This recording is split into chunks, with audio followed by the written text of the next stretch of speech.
se disposer maintenant et dire à ce Dieu qui a permis que nous soyons ici, que nous sommes là pour lui, que nous sommes là pour lui, qu'il est saint, qu'il est saint.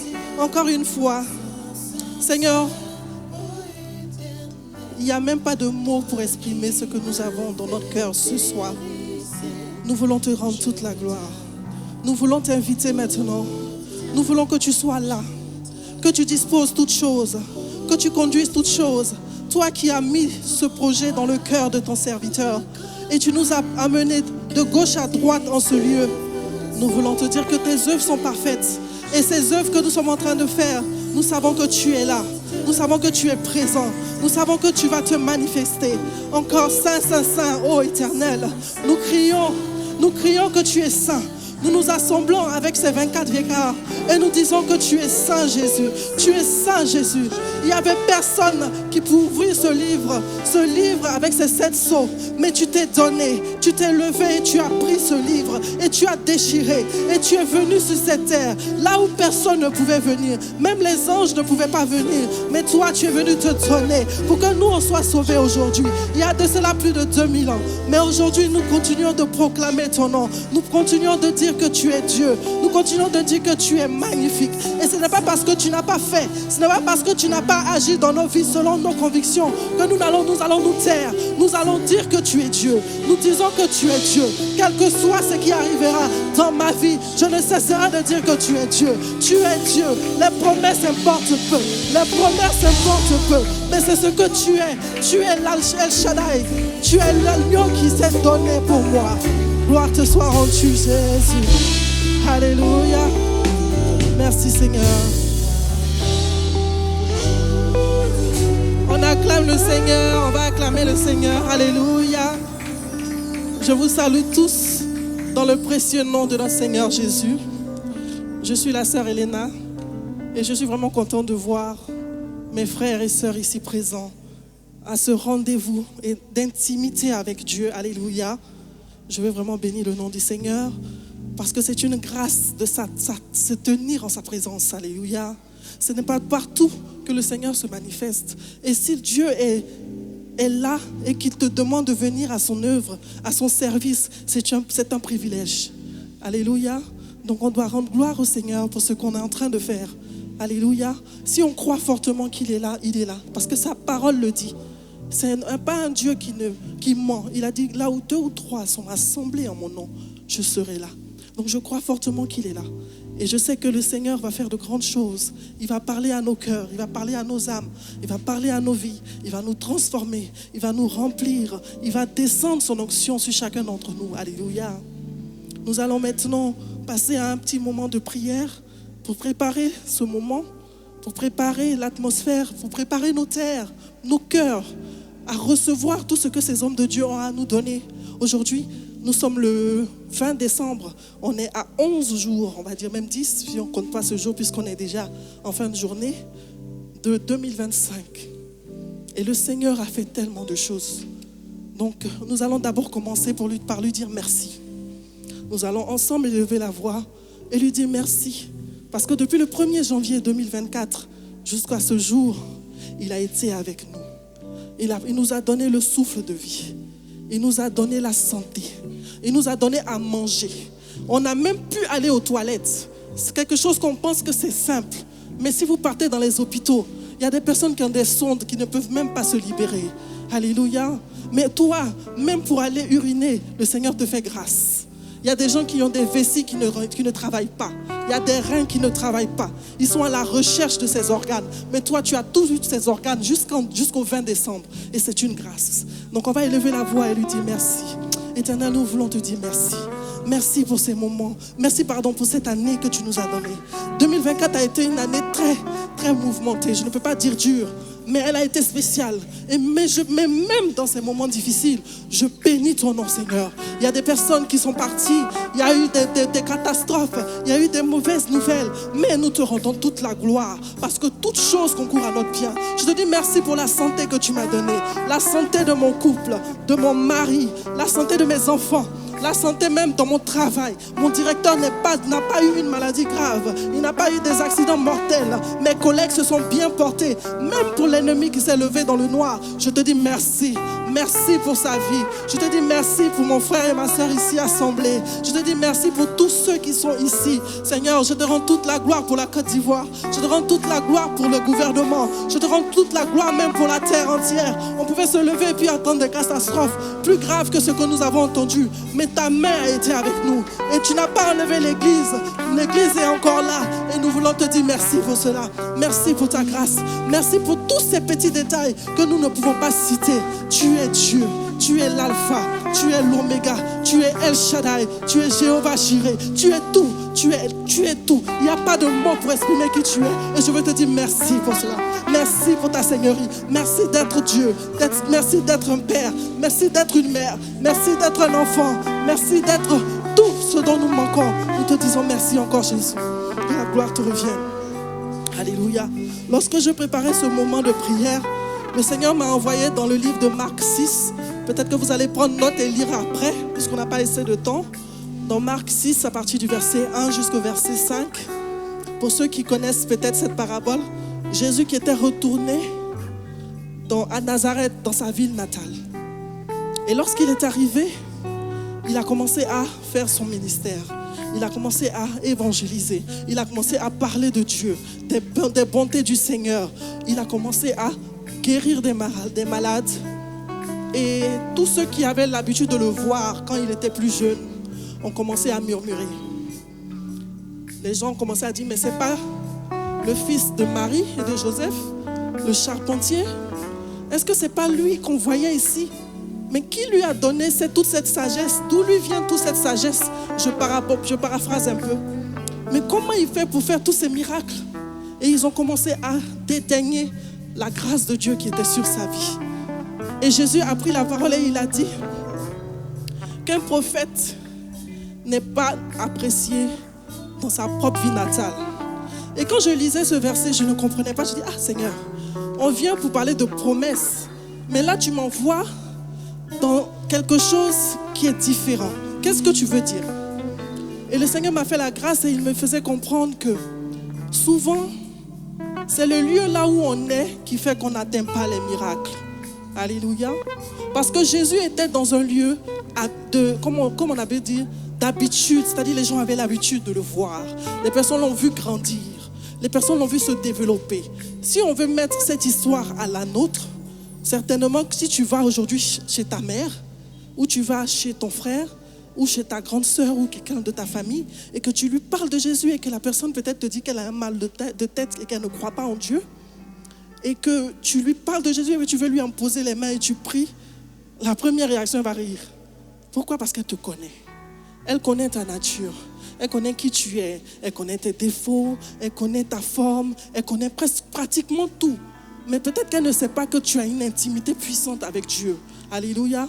Donc souvent, le lieu dans lequel nous nous trouvons peut être un obstacle à la manifestation de Dieu dans votre vie. Donc quand on dit promesse non tenue, ne pense pas que c'est Dieu qui n'a pas agi. Certainement, tu n'es pas là où il veut que tu sois. Peut-être qu'il ne veut pas juste te bénir là devant ces personnes qui seront incrédules. Donc il a besoin que tu changes de lieu. Notre parabole, c'est celui de l'enfant prodige. On connaît tous son histoire. On a dit qu'il a demandé son héritage et il est parti de la maison de son père. Et dans la Bible, il y a quelque chose qui m'a touchée. Parce qu'on dit que quand il a réalisé, quand son esprit est revenu à lui, il a réalisé qu'il mangeait la nourriture même des porcs. En fait, spirituellement, ce que le Seigneur est en train de nous dire, c'est que souvent, quand on est tellement omnibulé par ce qu'on recherche, on va même dans la boue sans se rendre compte. Ce jeune prodigue mangeait dans la boue. S'il avait les yeux spirituels, depuis très longtemps, il aurait su qu'il était en train de manger avec des porcs. Mais physiquement, il voyait des amis. Il voyait des personnes chocos, comme on dit chez nous ici. Il voyait des jeunes cadres, des personnes de grande structure. Mais il ne savait pas que dans le spirituel, c'était des porcs qui mangeaient dans la boue, qui se salissaient. Donc, le lieu de là où tu es en ce moment est certainement ce qui t'empêche de voir les promesses de Dieu s'accomplir dans ta vie. Donc aujourd'hui, on va prier. On va dire au Seigneur, Seigneur, ouvre mes yeux spirituels. Certainement, je ne vois pas. Je pense que je suis au bon endroit. Mais certainement, c'est mon endroit qui bloque ta main qui peut agir dans ma vie. Donc tu vas prier pour que le Seigneur t'ouvre les yeux spirituels afin que tu ne sois plus dans cet endroit. Ça peut ne pas être physique, même spirituel. Là où il veut que tu veux, ou là où il veut que tu sois pour recevoir cette promesse, pour que ça puisse s'accomplir dans ta vie. Que Dieu t'ouvre les yeux. Élevons la voix maintenant et prions. Ô Seigneur Dieu de gloire, nous voulons prier maintenant pour cette parole que tu as mise dans notre cœur. Peut-être que je suis dans un endroit que les gens me négligent, où mes gens me négligent. Peut-être que je suis dans un lieu où il y a la boue, où je pense que c'est là où tu veux que je sois. Mais dans le spirituel, je ne suis pas au bon endroit. Parce que là, Jésus était venu pour agir. Mais ce n'était pas le bon endroit. C'était un lieu trop familial. Donc les gens ont commencé à être incrédules. Seigneur, je veux que tu ouvres mes yeux. Enlève ces écailles qui sont sur mes yeux. Je veux être sensible. Je ne veux pas me tromper. Il ne reste que 10 jours. Et tu m'as promis des choses pour 2024. Donc je veux voir ces choses agir. Je veux voir que ces promesses s'accomplissent dans ma vie. Donc Seigneur, je veux que tu m'enlèves là où je ne dois pas être. Enlève-moi, ouvre mes yeux. Remonte mon entourage. Je veux voir si je suis dans la boue. Je veux voir si je suis accompagné de la bonne personne. Je veux voir si je suis dans le bon lieu, Seigneur. Parle-moi encore. Je veux être là où il faut. Et que toute la gloire te revienne. Alléluia. Le deuxième sujet, on va prier pour briser tout ce qui est familiarité. Si on n'a pas le temps, sinon j'aurais demandé à chacun, depuis quand tu as rencontré le Seigneur, depuis quand tu as connu Jésus. Moi personnellement, c'est depuis 2004. Donc ça fait 20 ans que j'ai accepté Jésus comme Seigneur et Sauveur. Et souvent on pense que Jésus c'est notre camarade à un moment donné. Donc la familiarité comme ces personnes-là, ça fait qu'on néglige quand il dit je vais faire quelque chose dans ta vie. Toi tu dis toujours. Comme on dit toujours, ton Jésus revient bientôt là. On est dedans encore. Donc la familiarité fait que tu ne vois pas Jésus comme il faut. On dit Jésus est le Christ. Mais attends, quelqu'un qui a vaincu la mort. Aujourd'hui, tout de suite, on peut partir au cimetière et puis demander à quelqu'un de se lever. Personne ne pourra se lever. Mais Jésus, lui seul, sa mort a ressuscité tout un cimetière. La Bible dit que quand il est descendu dans la terre, même les morts n'ont pas pu tenir, ils se sont levés. Donc, ce n'est pas n'importe qui. On dit que c'est le Dieu qui s'est fait homme et qui est venu sur terre. Donc, la familiarité que tu as avec Dieu, là, il n'aime pas. Il t'appelle incrédule aujourd'hui. Parce que tu lui demandes des choses. Il y a un homme de Dieu qui nous a fait un témoignage. Un très grand homme de Dieu, je n'ai pas cité son nom. Il dit qu'il a pris 40 jours de jeûne pour prier parce qu'on lui a annoncé une maladie très très grave. 40 jours, un grand homme de Dieu qui prêche partout, qui guérit des malades. Il est allé devant Dieu pendant 40 jours. Quand il a fini de faire tout le jeûne, la seule parole que Dieu lui a dit, il dit, je n'aime pas ta manière de prier. C'est étonnant. Et Dieu lui a dit, donc toi tu penses que je ne peux pas te guérir? C'est pour ça que tu prends 40 jours pour t'arrêter devant moi? Tu me prends pour qui? Moi Dieu, en un clin d'œil, je peux t'enlever cette maladie. Je te dis juste, fais mon œuvre. Le reste, je m'en charge. C'est parce qu'on doute de Dieu que les choses tardent. C'est parce qu'on ne le connaît pas vraiment qu'on le prend comme notre camarade. Ce n'est pas notre camarade. C'est celui qui a créé le ciel et la terre. Donc tu vas prier pour briser toute familiarité et demander pardon même. Si tu peux te mettre à genoux demain, je me dis, Seigneur, je te demande, j'ai été incrédule. Je te demande pardon, j'ai été incrédule.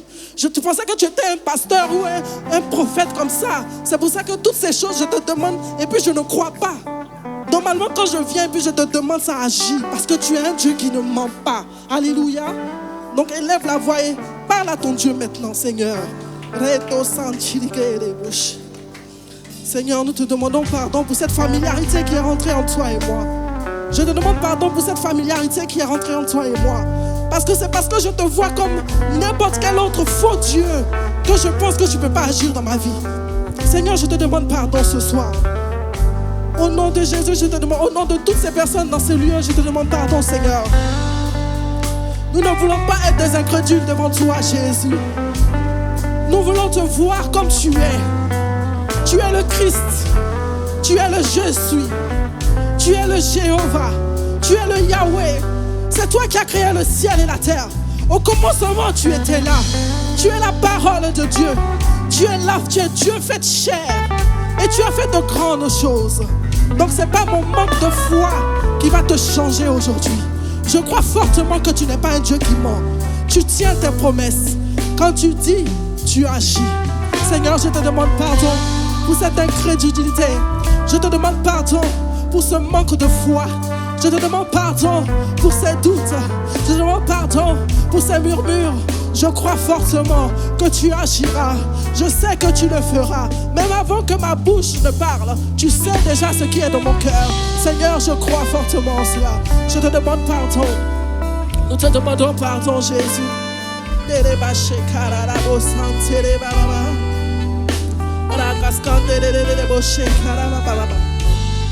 Alléluia. Et que toute la gloire te revienne, Seigneur. Dans le nom de Jésus. On va prendre maintenant ce dernier sujet. On va inviter le Saint-Esprit maintenant.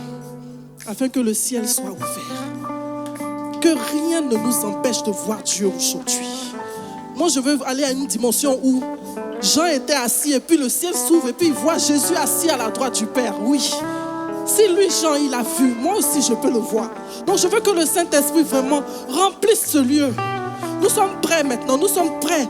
Et nous voulons que Dieu vienne inonder ce lieu de sa présence. Nous voulons que son onction descende. Nous voulons que son feu descende. Que sa puissance descende. Que tout autre nom disparaisse. Que tout nom qui n'a pas sa place ici disparaisse. Mais qu'on sente qu'il y a des enfants de Dieu dans ce lieu. Élève la voix et invoque l'Esprit de Dieu. Invoque le Dieu de puissance. Invoque le Tout-Puissant maintenant. Invoque-le. Que tu ne sors pas d'ici comme tu es arrivé. Viens, Saint-Esprit, viens. Rabache kararabose. Makararabose kererebosindarababa.